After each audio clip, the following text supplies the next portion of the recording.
bienvenidos a Ahora. Este es su programa de entrevistas, de opinión y de temas de coyuntura aquí en www.laprensa.com.ni. El día de hoy vamos a estar hablando acerca de Nicaragua y cómo le fue en la revisión del examen periódico universal de este año. Esto fue hace algunos días en Ginebra, Suiza. Tenemos dos invitadas para analizar un poco de las recomendaciones que fueron tomadas en cuenta y cuáles fueron también rechazadas por el Estado de Nicaragua. Pero antes de entrar en materia, como siempre, queremos dar paso a algunos datos y antecedentes sobre este tema. Veamos a continuación.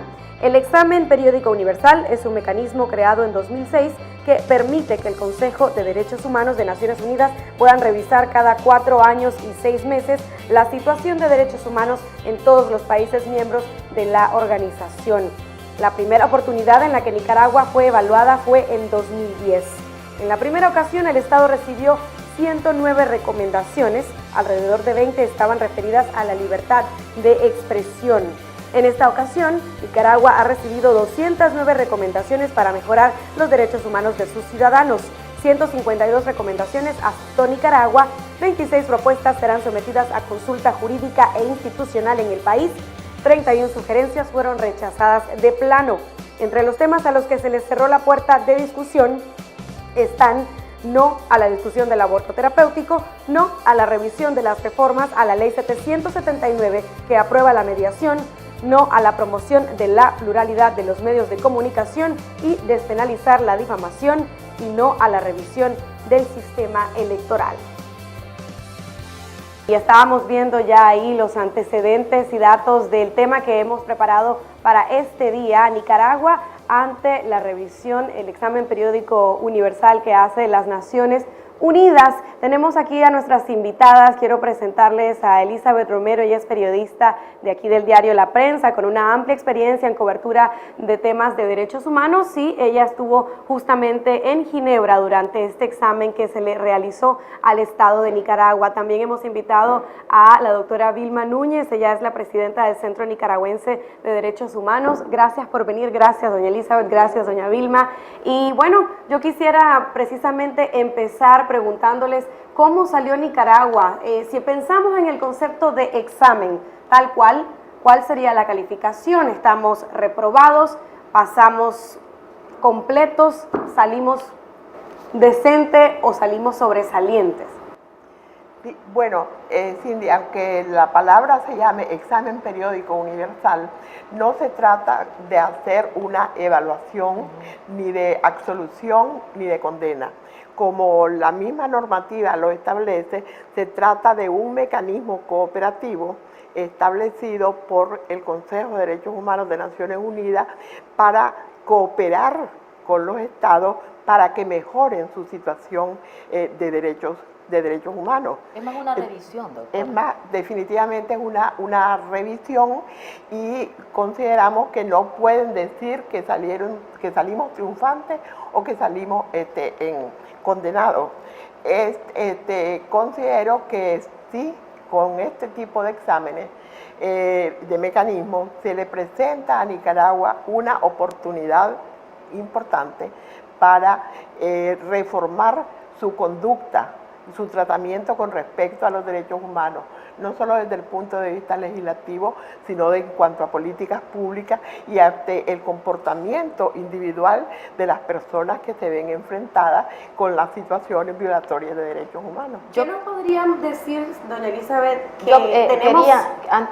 yo quería aportar un poquito más, que si bien es cierto, considero no es una evaluación ni que es una nota de que califica o descalifica al país evaluado, en este caso Nicaragua, sí creo que es una forma de demostrar que la comunidad internacional está pendiente en estas evaluaciones, está pendiente de lo que sucede en el país, y fue demostrado en varias ocasiones pues en esta situación pues última que acaba de pasar. ¿Qué interpretación podría hacer usted y también usted, doña Vilma, sí, de que tenemos sí un dato y son 100 recomendaciones más que en la revisión anterior, en el año 2010? ¿Eso cómo lo podríamos interpretar? Bueno, yo considero dos cosas. En primer lugar,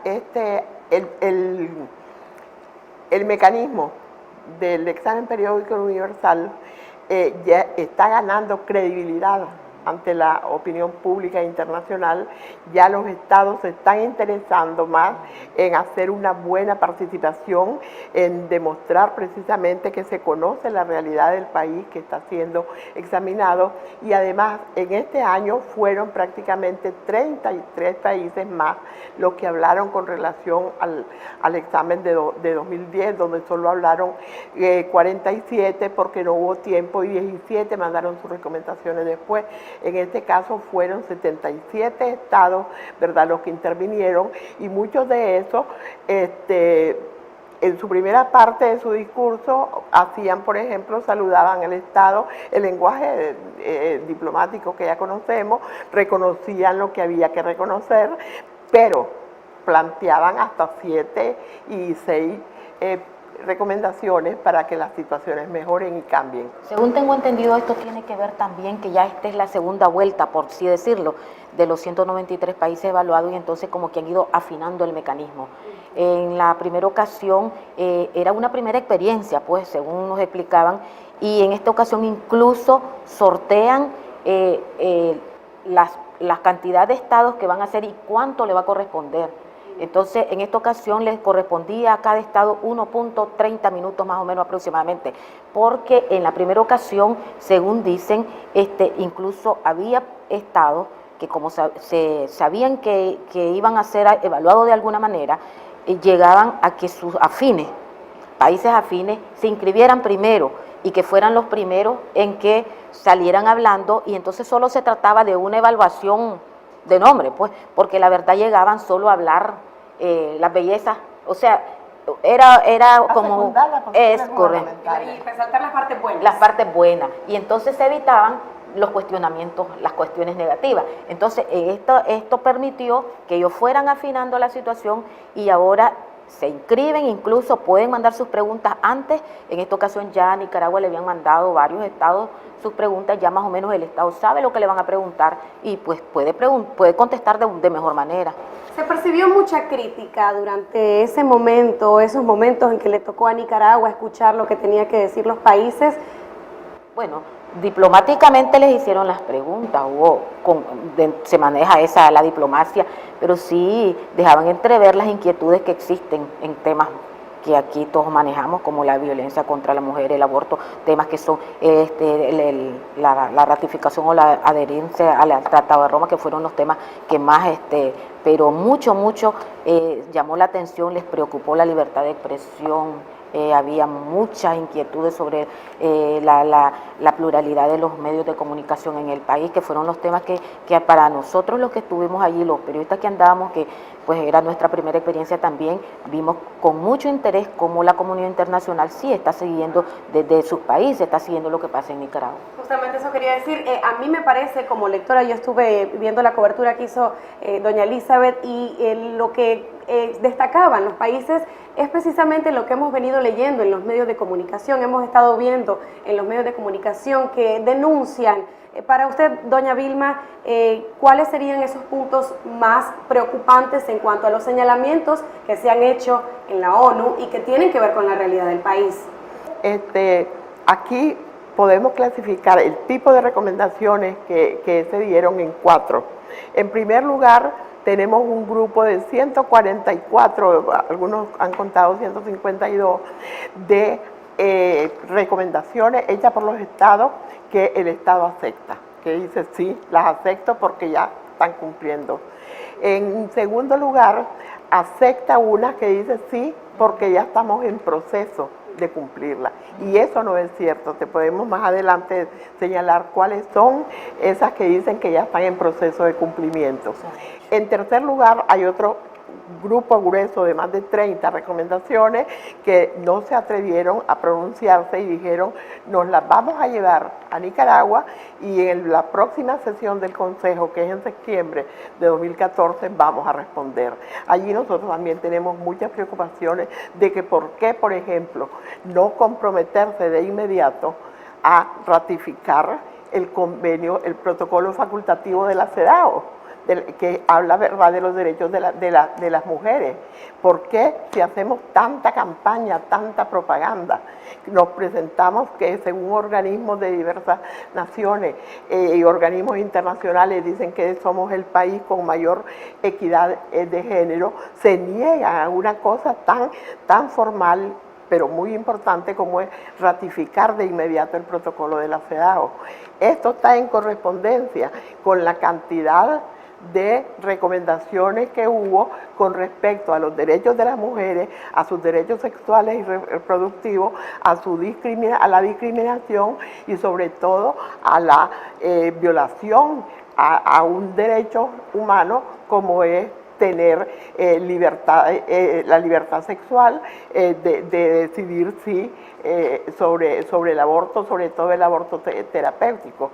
Hay un rechazo total y absoluto a adherirse al Estatuto de Roma que crea la Corte Penal Internacional. ¿Qué significa para nosotros esta negativa tan absurda? Que no pone a Nicaragua en el rango de todos aquellos estados que respetan el derecho internacional de los derechos humanos, que quieren que las cosas tristes que le han ocurrido a lo largo de su historia no se vuelvan a repetir.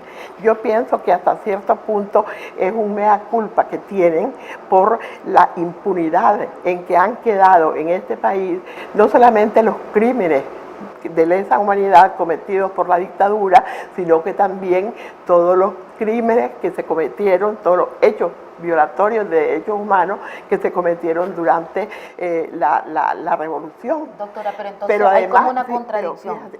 Fíjate que, por ejemplo, pero además revela un desconocimiento, porque la Corte no puede trabajar retroactivamente. Entonces, ¿por qué no quieren hacerlo? Doña Elizabeth ha mencionado algo importante, la contradicción. Vamos a hacer una pequeña pausa, pero enseguida vamos a regresar y me gustaría que discutiéramos eso, que habláramos un poco en dónde está esta contradicción y por qué habría el Estado de Nicaragua querer contradecirse y de manera tan pública. Hacemos la pausa y enseguida volvemos.